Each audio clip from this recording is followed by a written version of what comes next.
Hi everyone, you're watching Way to Study Table and my name is Angelet. Today we're going to see a new chapter that is acids and alkalis. Okay, this is the part 1 of the explanation.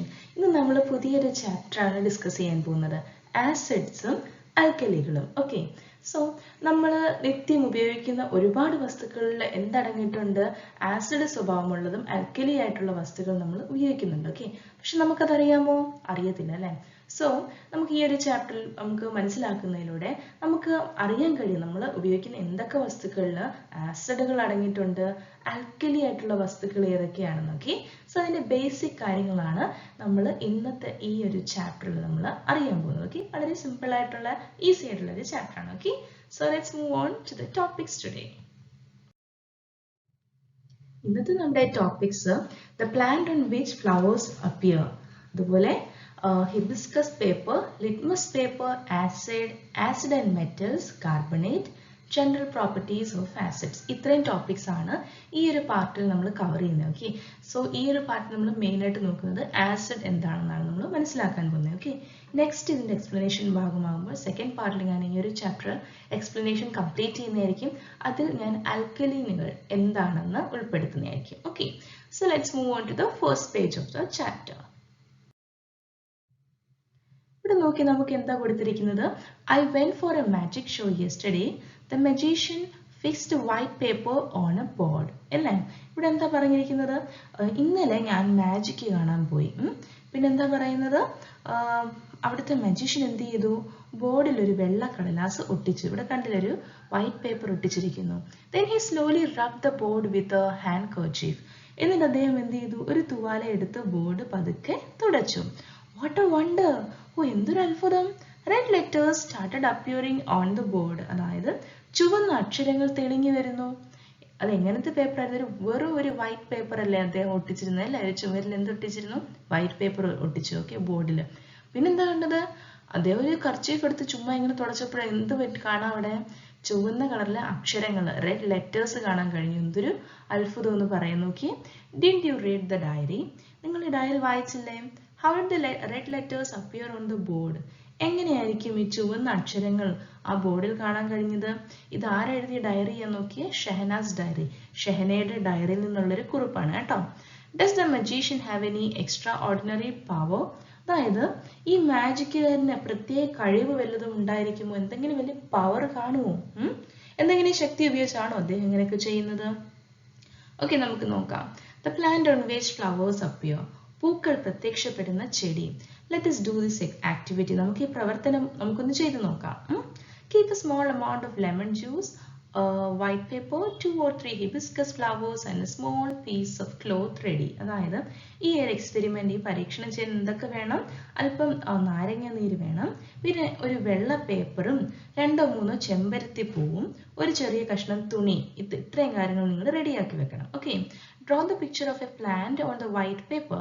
എന്നിട്ട് നിങ്ങൾ എന്ത് ചെയ്യണം? ഒരു വെള്ള paper എടുത്ത് അതിൽ ഒരു ചെടിയുടെ ചിത്രം വരയ്ക്കണം. Okay, draw flower petals with lemon juice on the plant. എന്നിട്ട് എന്ത് ചെയ്യണം അറിയാമോ? ഈ ചെടിയിൽ പൂക്കൾ വരയ്ക്കേണ്ട ഭാഗത്ത് എന്ത് ചെയ്യണം? നാരങ്ങ നീര് ഉപയോഗിച്ച് പൂവിതളുകൾ വരയ്ക്കണം. Okay, then draw them with a stick dipped in lemon juice. എന്നിട്ട് എന്ത് ചെയ്യണം? ഒരു കമ്പ് നാരങ്ങ നീരിൽ മുക്കി വരച്ചാൽ മതി വരയ്ക്കുമ്പോഴും. When it gets dried, a plant without flowers can only be seen. അതായത് ഇത് ഉണങ്ങി കഴിയുമ്പോഴുണ്ടല്ലോ, പൂക്കളില്ലാത്ത ചെടി മാത്രമായിരിക്കും നമുക്ക് കാണാം. പൂക്കളെ കാണാൻ പറ്റുമോ? കാണാൻ പറ്റത്തില്ല. കാരണം എന്താ? പൂക്കൾ നമ്മൾ എന്തുകൊണ്ടാണ് വരച്ചിരിക്കുന്നത്? യെസ്, നാരങ്ങയുടെ നീര് വെച്ചാണ് അല്ലേ?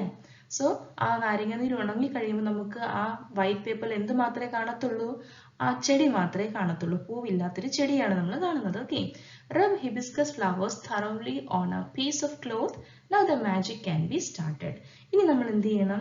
ചെമ്പരത്തി പൂക്കൾ ഒരു തുണി കഷ്ണത്തിൽ നന്നായി ഉരയ്ക്കണം. ഓക്കെ, നല്ലപോലെ റബ്ബ് ചെയ്യണം. എന്നിട്ട് ഈ തയ്യാറാക്കി വെച്ചിരിക്കുന്ന നമ്മൾ എന്ത് ചെയ്യണം?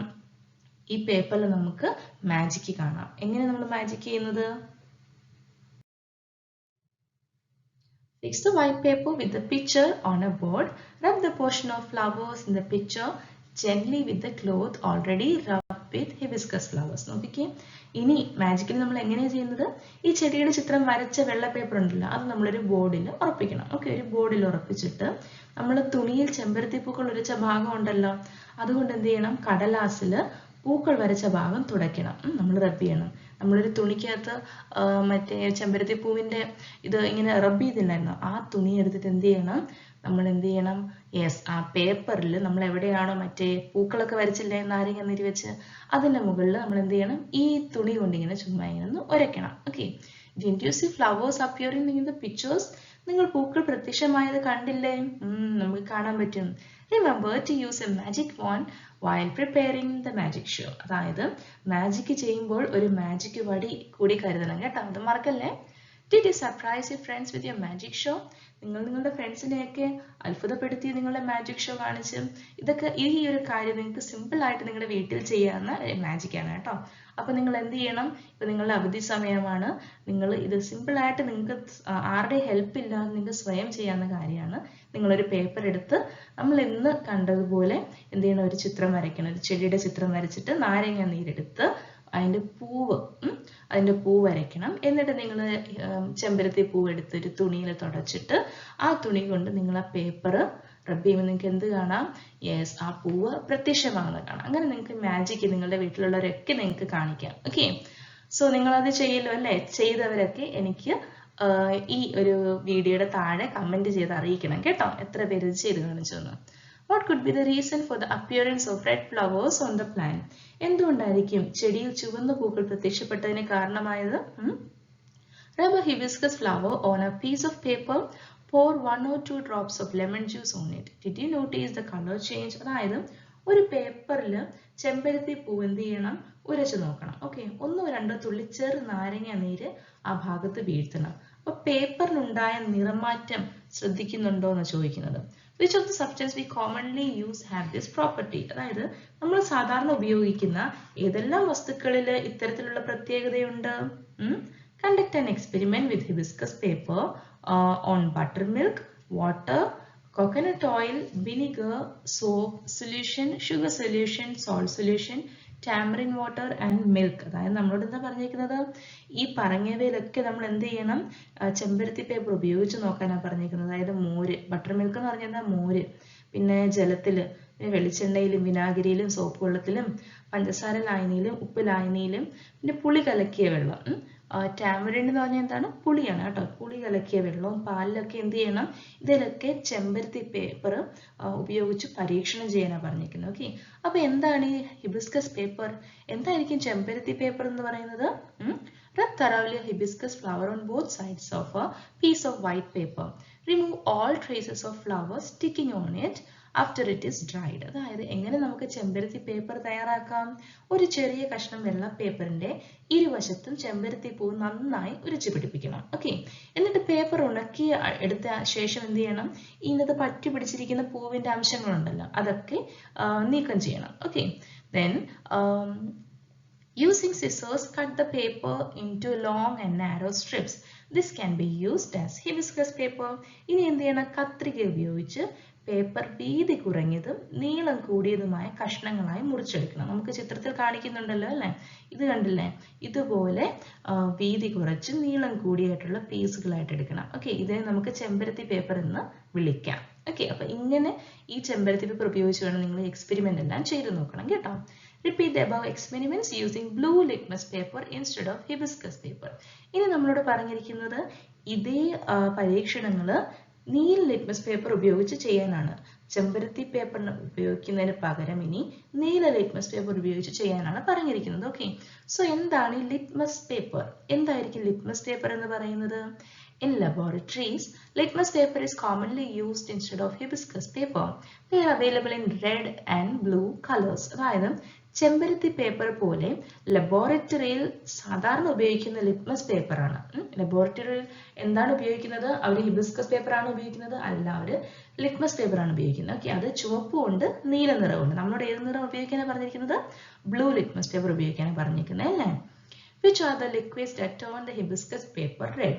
എന്നിട്ട് നമുക്ക് ഇവിടെ കുറെ വസ്തുക്കളുടെ പേര് പറഞ്ഞില്ലേ, ഇതിൽ ഏതൊക്കെ വസ്തുക്കളിൽ നമ്മൾ പേപ്പർ, ഈ ബ്ലൂ ലിറ്റ്മസ് പേപ്പർ ഇടുമ്പോഴാണ് അത് ചുവന്ന നിറമായിട്ട് മാറുന്നത്?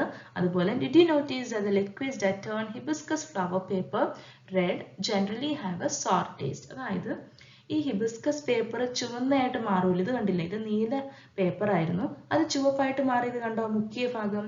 ഇങ്ങനെ മാറുന്ന ഈ പദാർത്ഥങ്ങളല്ലേ, ഈ സബ്സ്റ്റൻസുകൾക്കെല്ലാം എന്ത് ടേസ്റ്റ് ആണെന്ന് അറിയാമോ? അതിനൊക്കെ ഒരു പുളിരസം കാണും, ഒരു പുളിരസം കാണും കേട്ടോ. സാർ ടേസ്റ്റ് എന്ന് പറഞ്ഞാൽ എന്താണ്? പൊതുവെ ഒരു പുളി രുചി അതിന് കാണും. Okay,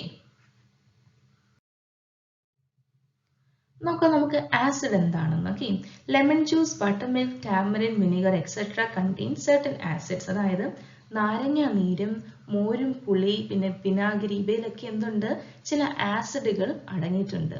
litmus paper is red in acid. അതായത് ആസിഡിൽ ലിറ്റ്മസ് പേപ്പറിന്റെ നിറം ഏത് കളറാണ്? ചുവപ്പ് നിറം. നമ്മൾ കണ്ടില്ലേ, ബ്ലൂ ലിറ്റ്മസ് പേപ്പർ നമ്മൾ ആസിഡിൽ മുക്കുമ്പോൾ, അതായത് മോരിലോ അല്ലെങ്കിൽ നാരങ്ങ നീരിലോ മുക്കുമ്പോൾ അത് എന്തായി മാറും? ചുവപ്പ് നിറമായിട്ട് മാറും. ഓക്കെ, സോ ലിറ്റ്മസ് പേപ്പറിന്റെ നിറം ആസിഡിൽ ഏത് നിറമാ? റെഡ്. ഇത് മറക്കല്ലേ കേട്ടോ. All acids have sour taste. ആസിഡുകളെല്ലാം പൊതുവെ ഏത് രുചിയാണ്? പുളി രുചിയുള്ളവയാണ്. Okay, acids present in food substances are weak. അതായത് ഭക്ഷ്യവസ്തുക്കളിൽ അടങ്ങിയിരിക്കുന്ന ആസിഡുകൾ ശക്തി കുറഞ്ഞവയാണ്. Hydrochloric acid, nitric acid, sulfuric acid, etc., which are used in the laboratory are strong acids. എന്നിട്ട് ഏതൊക്കെ ആസിഡുകളാണ്? ഹൈഡ്രോക്ലോറിക് ആസിഡും നൈട്രിക് ആസിഡും സൾഫ്യൂരിക് ആസിഡ്, ഇതൊക്കെ എന്താണ്? ലബോറട്ടറിയിൽ ഉപയോഗിക്കുന്ന ആസിഡുകളാണ് കേട്ടോ. ഓക്കെ, ഇതിനൊക്കെ ശക്തി കൂടിയ ആസിഡുകളാണ്, നമ്മൾ ഈ പറഞ്ഞ സ്ട്രോങ് ആസിഡുകളാണ് ഇതൊക്കെ. Okay, let's look at some of the acids contained in certain food substances of daily use. നമുക്ക് നിത്യജീവിതത്തിൽ ഉപയോഗിക്കുന്ന ചില ഭക്ഷ്യവസ്തുക്കളിലെ ആസിഡുകൾ നമുക്കൊന്ന് നോക്കാം. ഓക്കെ, ഫുഡ് സബ്സ്റ്റൻസസ് ഏതൊക്കെ ഭക്ഷ്യവസ്തുക്കളാണ്? ബട്ടർ മിൽക്ക്, മോരിൽ എന്ത് ആസിഡ് അടങ്ങിയിട്ടുള്ളത്? ലാക്റ്റിക് ആസിഡ് ആണ്. ഓക്കെ, വിനീഗറിൽ എന്ത് ആസിഡ് ആണുള്ളത്? അസിറ്റിക് ആസിഡ് ആണ്. ടാമറിൻഡ് അതായത് പുളിയിൽ ടാർട്ടറിക് ആസിഡ് ആണുള്ളത്. ലെമണിൽ, നാരങ്ങയിൽ എന്ത് ആസിഡ് ഉണ്ട്? സിട്രിക് ആസിഡ് ആണുള്ളത്. ആപ്പിളില് മാലിക് ആസിഡ് ആണുള്ളത്. ഓക്കെ, ഇത്രയും പഠിച്ചു വെക്കണം. ഇത് നിങ്ങൾക്ക് ഒബ്ജക്റ്റീവിലൊക്കെ ഇമ്പോർട്ടൻ്റ് ആയിട്ടുള്ള ഒരു ഭാഗമാണ്. ഓക്കെ, ഇതെങ്ങനെ വേണമെങ്കിലും ചോദ്യം വരാം. ഓക്കെ, മാച്ച് ദ ഫോളോയിങ് ആയിട്ടോ അല്ലെങ്കിൽ പൂരിപ്പിക്കാനോ എങ്ങനെ വേണമെങ്കിൽ നിങ്ങൾക്ക് ഇതിന്റെ ചോദ്യം വന്നേക്കാം. ആസിഡ്സ് ആൻഡ് മെറ്റൽസ് നോക്കിയേ, ആസിഡുകളും ലോഹങ്ങളും. Okay, we have looked at some of the characteristics of acids. Now let us do a few more activities. ആസിഡുകളുടെ ചില സവിശേഷതകൾ നമ്മൾ പരിചയപ്പെട്ടല്ലോ അല്ലേ? അവർക്ക് പുളിരുചിയുണ്ട്, പിന്നെ അവർ ലിറ്റ്മസ് പേപ്പറിൽ റെഡ് ആയിട്ടായിരിക്കും കാണുന്നത്. ഇതൊക്കെ നമ്മൾ പഠിച്ച കാര്യമാക്കി. സോ മറ്റ് ചില പ്രവർത്തനങ്ങൾ കൂടി നമുക്ക് ചെയ്തൊന്ന് നോക്കാം. Take a little dilute hydrochloric acid in a test tube and put a piece of zinc into it. അതായത് ഒരു ടെസ്റ്റ് ട്യൂബിൽ നേർപ്പിച്ച ഹൈഡ്രോക്ലോറിക് ആസിഡ് അല്പം എടുത്ത് ഒരു കഷ്ണം സിങ്കും ഇട്ട് നോക്കണം. ഓക്കെ, ടെസ്റ്റ് ട്യൂബിൽ എന്തിടണം? സിങ്ക് ഇടണം. What do you see? നിങ്ങൾക്ക് എന്ത് കാണാം? ടെസ്റ്റ് ട്യൂബിൽ നോക്കിയേ, close the mouth of the test tube with a thumb for some time. ഇങ്ങനെ ചെയ്തിട്ട് എന്ത് ചെയ്യണം? ടെസ്റ്റ് ട്യൂബിന്റെ വായ് ഭാഗം നമ്മുടെ തമ്പ്, അതായത് പെരുവിരൽ കൊണ്ട് കുറച്ച് സമയം അടച്ചു പിടിക്കണം. Okay, hold a lighted matchstick at the mouth of the test tube and remove the thumb. What has happened? എന്നിട്ട് എന്ത് ചെയ്യണം? തീപ്പെട്ടിക്കൊള്ളി കത്തിച്ച് ടെസ്റ്റ് ട്യൂബിന് മുകളിൽ പിടിക്കണം. ഓക്കെ, നമുക്ക് ഈ ചിത്രത്തിൽ കാണിച്ചിരിക്കുന്നത് പോലെ എന്ത് ചെയ്യണം? തീപ്പെട്ടിക്കൊള്ളി കത്തിച്ചിട്ട് ടെസ്റ്റ് ട്യൂബിന്റെ മുകളിൽ ഇങ്ങനെ പിടിച്ചിട്ട് വിരൽ പതുക്കെ മാറ്റണം, പെട്ടെന്ന് മാറ്റണം. ഓക്കെ, അപ്പൊ എന്തായിരിക്കും സംഭവിക്കുന്നത്? Do not forget to record the experiment conducted and the observation made in your science diary. അപ്പൊ എന്താണ് സംഭവിക്കുന്നത്? നിങ്ങൾ എന്ത് ചെയ്യണം? റെക്കോർഡ് ചെയ്യാൻ മറക്കരുത്. ഓക്കെ, അതാണ് ഇവിടെ കൊടുത്തിരിക്കുന്നത്. ഓക്കെ, അപ്പൊ ഒരു ഡും എന്നൊരു ശബ്ദം കേൾക്കാം, ബും എന്നൊരു ശബ്ദം കേൾക്കാം. അത്രയേ ഉള്ളൂ. ഒരു ലൈറ്റ് അവിടെ ഉണ്ടാവും കേട്ടോ. ആ ഒരു ടെസ്റ്റ് ട്യൂബിന്റെ അകത്തൂടെ എന്ത് കാണാം? ലൈറ്റും ശബ്ദവും ചെറുതായിട്ട് നമുക്ക് കേൾക്കാൻ കഴിയും. ഓക്കെ, സോ അതാണ്, അത്രയേ ഉള്ളൂ ആ എക്സ്പെരിമെന്റ് കേട്ടോ. അതിന് മുമ്പേ നമുക്ക് നോക്കി എന്ത് പറഞ്ഞിരിക്കുന്നത്? വൈൽ ഹാൻഡ്ലിംഗ് കെമിക്കൽസ്, അതായത് കെമിക്കൽസ് ഉപയോഗിക്കുമ്പോൾ, രാസവസ്തുക്കൾ കൈകാര്യം ചെയ്യുമ്പോൾ കുറച്ച് കാര്യങ്ങൾ ശ്രദ്ധിക്കണം കേട്ടോ. ഇങ്ങനെ ചുമ്മാ നമുക്ക് എക്സ്പെരിമെന്റ് ചെയ്യാൻ പറ്റത്തില്ല. എന്താ? ഡു നോട്ട് ടേസ്റ്റ്, നമ്മളത് രുചിച്ചു നോക്കാൻ പാടില്ല. ഡു നോട്ട് ടച്ച്, നമുക്കത് സ്പർശിക്കരുത്. ഡു നോട്ട് സ്മെൽ, അത് മണത്ത് നോക്കരുത്. Do not let it fall on the body, അതായത് ശരീരത്തിൽ വീഴ്ത്തരുത്. Okay, use a dropper while transferring acid from bottle, കുപ്പിയിൽ നിന്ന് ആസിഡ് എടുക്കുമ്പോൾ ഡ്രോപ്പർ വേണം ഉപയോഗിക്കാൻ. While diluting an acid, pour small quantities of acid slowly into water taken in a beaker and stir well. Acid നേർപ്പിക്കുമ്പോൾ, അത് dilute ചെയ്യുമ്പോൾ എന്ത് ചെയ്യണം? ബീക്കറിൽ ജലം എടുത്ത് അല്പം ആസിഡ് അതിലേക്ക് സാവധാനം ചേർത്ത് വേണം ഇളക്കാൻ. ഓക്കെ, സ്ലോലി വേണം നമ്മളത് ഇളക്കാൻ. Use a holder to hold a test tube. അതുപോലെ ഒരു ഹോൾഡർ ഉപയോഗിച്ച് വേണം നമ്മൾ എന്ത് ചെയ്യാൻ, ടെസ്റ്റ് ട്യൂബ് പിടിക്കാൻ. ഓക്കെ, അപ്പോൾ ഇത്രയും കാര്യങ്ങൾ ശ്രദ്ധിക്കണം ഇങ്ങനത്തെ ലബോറട്ടറിയിലുള്ള എക്സ്പെരിമെന്റുകൾ ചെയ്യുമ്പോൾ. Okay, let's make A hydrogen balloon. നമുക്കൊരു ഹൈഡ്രജൻ ബലൂൺ തയ്യാറാക്കിയാലോ. അതിന് എന്തൊക്കെ വേണം? ഡൈല്യൂട്ട് ആസിഡ് വേണം, സിങ്ക് വേണം, അതുപോലെ ബലൂൺ വേണം. നമ്മൾ ഇപ്പോൾ ചെയ്തതുപോലെ തന്നെയാണ് അല്ലേ. When dilute hydrochloric acid reacts with zinc, hydrogen is produced. നമ്മൾ ഇപ്പുറത്തെ പേജിൽ നമ്മൾ കണ്ടില്ലേ, നമ്മൾ എന്താ ചെയ്തത്, ടെസ്റ്റ് ട്യൂബിൻ്റെ നമ്മൾ എന്തിട്ടായിരുന്നു, ഹൈഡ്രോക്ലോറിക് ആസിഡിൽ നമ്മൾ സിങ്ക് കഷ്ണം ഇട്ടു അല്ലേ. അങ്ങനെ ചെയ്തപ്പോൾ എന്താ അവിടെ ഉണ്ടായെന്ന് അറിയാമോ?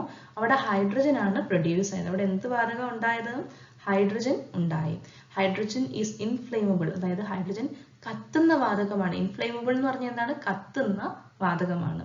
Hydrogen gas involves from the test tube and burns with a low noise when lighted. നോക്കിക്കേ, നമ്മളോട് ചോദിച്ചില്ല എന്താണ് പരീക്ഷണം ചെയ്യുമ്പോൾ നടക്കുന്നത്, സംഭവിക്കുന്നതെന്ന് സയൻസ് ടെയറിൽ എഴുതാൻ പറഞ്ഞില്ല. എന്താ സംഭവിക്കുന്നത്? അവിടെ ഹൈഡ്രജൻ ഗ്യാസ് ആണ് ഉണ്ടാവുന്നത്. ഓക്കെ, അതുപോലെ എന്ത് സംഭവിക്കും? ടെസ്റ്റ് ട്യൂബിൽ നിന്ന് ഹൈഡ്രജൻ വാതകം പുറത്തേക്ക് വരികയും പിന്നെ എന്ത് ചെയ്യും? അത് കത്തിക്കുമ്പോൾ ചെറിയ ശബ്ദത്തോടെ കത്തുകയും ചെയ്യും. ഇതാണ് നമ്മൾ ആ എക്സ്പെരിമെന്റിലൂടെ കാണുന്നത്. Do the same experiment using dilute sulfuric acid in metals like zinc, magnesium and aluminum. Record the observation in your science diary. ഇതേ പരീക്ഷണം നിങ്ങൾ എന്ത് ചെയ്യണം? നേർപ്പിച്ച സൾഫ്യൂരിക് ആസിഡും സിങ്കും മാഗ്നീഷ്യവും അലൂമിനിയം ഒക്കെ ഉപയോഗിച്ച്, ഈ ലോഹങ്ങളൊക്കെ ഉപയോഗിച്ച് ചെയ്ത് നോക്കാനാണ് പറഞ്ഞിരിക്കുന്നത്. Okay, have you noticed the bottle and the stopper used to store acid in the laboratory? Why are metal stoppers not used? അതായത് ലബോറട്ടറിയിൽ ആസിഡ് സൂക്ഷിച്ചു വെച്ച കുപ്പിയും അടപ്പും ശ്രദ്ധിക്കണം കേട്ടോ. അവയൊക്കെ മെറ്റൽ കൊണ്ട് ഉപയോഗിക്കുന്നതാണോ? അല്ല. അവയ്ക്ക് ലോഹ അടപ്പുകൾ ഉപയോഗിക്കാത്തത് എന്തുകൊണ്ടാണ്? കാരണം ഈ റിയാക്ഷൻ ഉണ്ടല്ലേ, ആസിഡും മെറ്റലും തമ്മിൽ എന്തുണ്ടാവും? അവർ തമ്മിൽ റിയാക്ട് ചെയ്ത് എന്തുണ്ടാവും? ഹൈഡ്രജൻ ഉണ്ടാവും. നമ്മളിപ്പോൾ പഠിച്ചു അല്ലേ. ഇത് നിങ്ങൾ മറക്കരുത്, ഇതും ഒബ്ജക്റ്റീവിലൊക്കെ വരാൻ കഴിയും. ഓക്കെ, ആസിഡും മെറ്റലും തമ്മിൽ ചേരുമ്പോൾ എന്താ ഉണ്ടാവുന്നത്? ഹൈഡ്രജൻ ആണ് ഉണ്ടാകുന്നത്. എന്താണ് ഹൈഡ്രജന്റെ പ്രത്യേകത? ഹൈഡ്രജൻ ഇൻഫ്ലേമബിൾ ആണ്. അതുപോലെ എന്ത് പറ്റും? യെസ്, അതുകൊണ്ട് അതിൽ ചെറിയ ശബ്ദവും അതിൽ വെട്ടവും പൊട്ടിത്തെറിക്കാനും സാധ്യതയുണ്ട് അല്ലേ. The pickles we commonly used are acidic in nature. Are they stored in metal containers? അതായത് നമ്മൾ സാധാരണ ഉപയോഗിക്കുന്ന അച്ചാറുകൾ ഉണ്ടല്ലോ, അതിനൊക്കെ എന്ത് സ്വഭാവമുള്ളത്? അതിന് ആസിഡ് സ്വഭാവമാണുള്ളത്. ഓക്കെ, ഇത് നമ്മൾ ലോഹപാത്രങ്ങളിൽ സൂക്ഷിക്കാറുണ്ടോ? മെറ്റൽ കണ്ടെയ്നേഴ്സിലാണ് സൂക്ഷിക്കുന്നത്? അല്ല, അത് സൂക്ഷിച്ചുകൂടാ. Okay, we use many substances of acidic nature at home. നമ്മൾ വീട്ടിൽ ഉപയോഗിക്കുന്ന മിക്ക സാധനങ്ങൾക്ക് എന്തിന്റെ സ്വഭാവമുണ്ട്? ആസിഡ് സ്വഭാവമുള്ള വസ്തുക്കളാണ്. Okay, haven't you learned that acids react with metals? ഇപ്പോൾ നിങ്ങൾക്ക് ഒരു കാര്യം മനസ്സിലായി കാണുമല്ലോ, ആസിഡ് മെറ്റൽസുമായിട്ട് എന്ത് ചെയ്യും? ലോഹങ്ങളുമായിട്ട് റിയാക്ട് ചെയ്യുന്നുണ്ടല്ലേ. സോ നമുക്ക് എന്തറിയാം? Therefore, metal containers are not used to store food substances containing tamarind, buttermilk, vinegar and lemon juice. അതായത് ഈ പറഞ്ഞവ പുളിയും മോരും വിനാഗിരി നാരങ്ങ നീര് ഇതൊക്കെ അടങ്ങിയ ആഹാര വസ്തുക്കൾ സൂക്ഷിക്കാൻ ലോഹപാത്രങ്ങൾ ഉപയോഗിക്കാറില്ല. Some of the substances produced by the reaction of metal with acid can cause health problems. അതായത് ആസിഡും ലോഹവും ചേർന്നുണ്ടാകുന്ന ചില വസ്തുക്കൾ നമുക്ക് ആരോഗ്യ പ്രശ്നങ്ങൾ ഉണ്ടാക്കാനുള്ള സാധ്യതയുണ്ട്. ഓക്കെ, സോ നിങ്ങൾ വീട്ടിൽ അമ്മയോട് എന്ത് പറയണം? അമ്മയെ ഇതിൽ ഇന്ന വസ്തുക്കളിൽ ആസിഡ് അടങ്ങിയിട്ടുണ്ട്, അതുകൊണ്ട് ഇത് ഇങ്ങനത്തെ പാത്രങ്ങളിൽ സൂക്ഷിച്ചുകൂടാ എന്ന് നിങ്ങൾ പറയല്ലോ അല്ലേ. Is an aluminum vessel more suitable for preparing food containing buttermilk? അതായത് മോര് ഉപയോഗിച്ചുള്ള കറികൾ ഉണ്ടാക്കുമ്പോൾ അലൂമിനിയം പാത്രമാണോ മൺപാത്രമാണോ കൂടുതൽ അനുയോജ്യം? ഏത് പാത്രമായിരിക്കും? മൺപാത്രമായിരിക്കും അല്ലേ. നെക്സ്റ്റ് നോക്കി, നമുക്ക് ഇവിടെ എന്താ ഈ സൈഡ് കൊടുത്തിരിക്കുന്നത്? Henry Cavendish. എന്താണ് അദ്ദേഹത്തെ കുറിച്ച് ഇവിടെ പറഞ്ഞിരിക്കുന്നത്? It was discovered as early as in 16th century that an inflammable gas is produced when some metal react with acids. അതായത് ചില ലോഹങ്ങൾ ആസിഡുകളുമായി പ്രവർത്തിപ്പിച്ച് കത്തുന്ന ഒരു വാതകം ഉൽപ്പാദിപ്പിക്കുന്നതായി 16ാം നൂറ്റാണ്ടിൽ തന്നെ കണ്ടെത്തിയിരുന്നു. ഓക്കെ, ഏത് നൂറ്റാണ്ടല്ല കണ്ടെത്തിയത്? ഇത് 16th സെഞ്ചുറിയിൽ കണ്ടുപിടിച്ചൊരു കാര്യമായിരുന്നു. ഈ വാതകം ആദ്യമായി തിരിച്ചറിഞ്ഞത് ആരാണ്? Okay, this gas was first identified by the British scientist Henry Cavendish. ആദ്യമായിട്ട് തിരിച്ചറിഞ്ഞത് ബ്രിട്ടീഷ് ശാസ്ത്രജ്ഞനായ ഹെൻറി കാവൻഡിഷ് ആയിരുന്നു. It was Lavoisier who named this gas as hydrogen. ഇതിന് ഹൈഡ്രജൻ എന്ന് പേര് കൊടുത്തത് ആരാണ്? ലവോയിസർ ആയിരുന്നു. Okay, the meaning of the word hydrogen is water producing. Hydrogen എന്ന വാക്കിന്റെ അർത്ഥം എന്താണ്? ജലം ഉൽപ്പാദിപ്പിക്കുന്നത്. എന്താണ് ഇതിന്റെ അർത്ഥം? ജലം ഉൽപ്പാദിപ്പിക്കുന്നത്. ഓക്കെ, ഇനി ഇവിടെ നോക്കിയേ, എഗ് ഷെല്ലിൻ ആസിഡ്, മുട്ടത്തോട് ആസിഡിൽ. Okay, Take dilute sulfuric acid in a test tube and add pieces of eggshell into it. ഇത് നമുക്ക് ചെയ്യാൻ പറ്റുന്ന എക്സ്പെരിമെന്റ് ആണ്. പക്ഷെ ടെസ്റ്റ് ട്യൂബ് ഒന്നും വീട്ടിൽ കാണത്തില്ല, സൾഫ്യൂരിക് ആസിഡും കാണത്തില്ല, ലബോറട്ടറിയിൽ ചെയ്യുന്ന എക്സ്പെരിമെന്റ് ആണ്. ഓക്കെ, ഇതിൽ എന്താ ചെയ്യേണ്ടത്? ഒരു ടെസ്റ്റ് ട്യൂബിൽ നേർപ്പിച്ച് സൾഫ്യൂരിക് ആസിഡ് എടുത്തിട്ട് അതിൽ എന്ത് ചെയ്യണം? മുട്ടത്തോടിന്റെ കഷ്ണങ്ങൾ ഇടണം. ഓക്കെ, ടെസ്റ്റ് ട്യൂബിന് മുകളിൽ തീപ്പെട്ടിക്കൊള്ളി കത്തിച്ച് ഇതുപോലെ കാണിക്കണം. ഇവിടെ നമുക്ക് കാണിച്ചിരിക്കുന്ന പോലെ കാണിക്കണം. അപ്പൊ എന്താണ് സംഭവിക്കുന്നതെന്നാണ് ചോദിച്ചിരിക്കുന്നത്. Okay, so carbonate. എന്താണ് carbonate? Eggshell, chalk and marble contain calcium carbonate. അതായത് മുട്ടത്തോടിലും ചോക്കിലും മാർബിളിലും ഒക്കെ എന്ത് അടങ്ങിയിട്ടുണ്ട്? കാൽഷ്യം കാർബണേറ്റ് അടങ്ങിയിട്ടുണ്ട്. Okay, when acids react with carbonates, carbon dioxide is produced. അതായത് ആസിഡുകൾ കാർബണേറ്റുകളുമായി പ്രവർത്തിക്കുമ്പോൾ എന്താ ഉണ്ടാവുന്നത്? കാർബൺ ഡൈ ഓക്സൈഡ് ആണ് ഉണ്ടാകുന്നത്. എന്തുണ്ടാവുന്നു? Carbon dioxide. Carbon dioxide is a gas which extinguishes fire. Carbon dioxide തീ കെടുത്തുന്ന വാതകമാണ്. തീ ഉണ്ടാക്കുന്ന വാതകമാണോ? അല്ല, തീ കെടുത്തുന്ന വാതകമാണ് എന്ത്? Carbon dioxide. തീ ഉണ്ടാക്കുന്ന വാതകം ഏതായിരുന്നു? ഹൈഡ്രജൻ ആണ് അല്ലേ? അപ്പൊ നോക്കിയേ, രണ്ട് കാര്യങ്ങൾ നടക്കുന്നുണ്ട് അല്ലേ? അതായത് ആസിഡ് മെറ്റലുമായിട്ട് ചേരുമ്പോൾ എന്തുണ്ടാവുന്നു? പ്രവർത്തിക്കുമ്പോൾ ഹൈഡ്രജൻ ഉണ്ടാവുന്നു, അത് തീ കത്തുന്നതാണ് അല്ലേ? അതുപോലെ ആസിഡ് കാർബണേറ്റുകളുമായിട്ട് ചേരുമ്പോൾ എന്തുണ്ടാവുന്നു? കാർബൺ ഡൈ ഓക്സൈഡ് ഉണ്ടാകുന്നു. ഓക്കെ, അപ്പൊ ഈ രണ്ട് മെയിൻ കാര്യങ്ങളാണ് ഇന്ന് നമ്മൾ പഠിച്ചത് അല്ലേ? നെക്സ്റ്റ് നമുക്ക് നോക്കാം. Do more experiment using chalk and marble pieces with dilute acid. അതായത് ചോക്കും മാർബിൾ കഷ്ണങ്ങൾ ഈ വസ്തുക്കളൊക്കെ ഉപയോഗിച്ച് നേർപ്പിച്ച ആസിഡുകൾ ഉപയോഗിക്കുന്ന കൂടുതൽ പരീക്ഷണങ്ങൾ ചെയ്തു നോക്കണം. We can also make a fire extinguisher. നമുക്ക് എന്തുണ്ടാക്കാം? ഒരു അഗ്നിശമനി നമുക്ക് വീട്ടിൽ തന്നെ ഉണ്ടാക്കാൻ കഴിയും. അതെങ്ങനെയാന്ന് നോക്കിയേ. ആവശ്യമായ വസ്തുക്കൾ എന്തൊക്കെയാ? Vinegar, baking soda, plastic bottle, plastic tube and candle. നമ്മുടെ വീട്ടിലുള്ള കാര്യം തന്നെ നോക്കി. വിനാഗിരിയും അപ്പക്കാരവും അതുപോലെ പ്ലാസ്റ്റിക് ബോട്ടിലും പ്ലാസ്റ്റിക് ട്യൂബും മെഴുകുതിരിയൊക്കെ ഉപയോഗിച്ച് നമുക്ക് എന്തുണ്ടാക്കാം? ഫയർ എക്സ്റ്റിംഗ്വിഷർ ഉണ്ടാക്കാം. എങ്ങനെ ഇതുണ്ടാക്കുന്നത്? Fix a tube airtight in the cap of a plastic bottle. Fill vinegar up to half of the bottle. Pack some baking soda in a paper and suspend it from the tube at the opening of the bottle above the level of vinegar. Take care that the packet of baking soda does not fall into vinegar. Close the bottle properly. അതായത് plastic ബോട്ടിലിന്റെ അടപ്പിൽ വായു കടക്കാത്ത വിധം എന്ത് ചെയ്യണം? ഒരു tube ഉറപ്പിക്കണം. കണ്ടില്ലേ ഇവിടെ? എന്നിട്ട് ബോട്ടിലിൽ പകുതിയോളം വിനാഗിരി എടുക്കണം. എത്ര എടുക്കണം? പകുതി വിനാഗിരി എടുക്കണം. ഒരു കടലാസിൽ അപ്പക്കാരം പൊതിഞ്ഞെടുക്കണം. കണ്ടോ ഇവിടെ? അപ്പക്കാരം പൊതിഞ്ഞെടുത്തിട്ട് എന്ത് ചെയ്യണം? വിനാഗിരിയിലേക്ക് വീഴാത്ത വിധം, ഇത് കണ്ടോ ഇവിടെ ഇരിക്കുന്നത്? വിനാഗിരിയിലേക്ക് വീഴാത്ത വിധം എന്ത് ചെയ്യണം?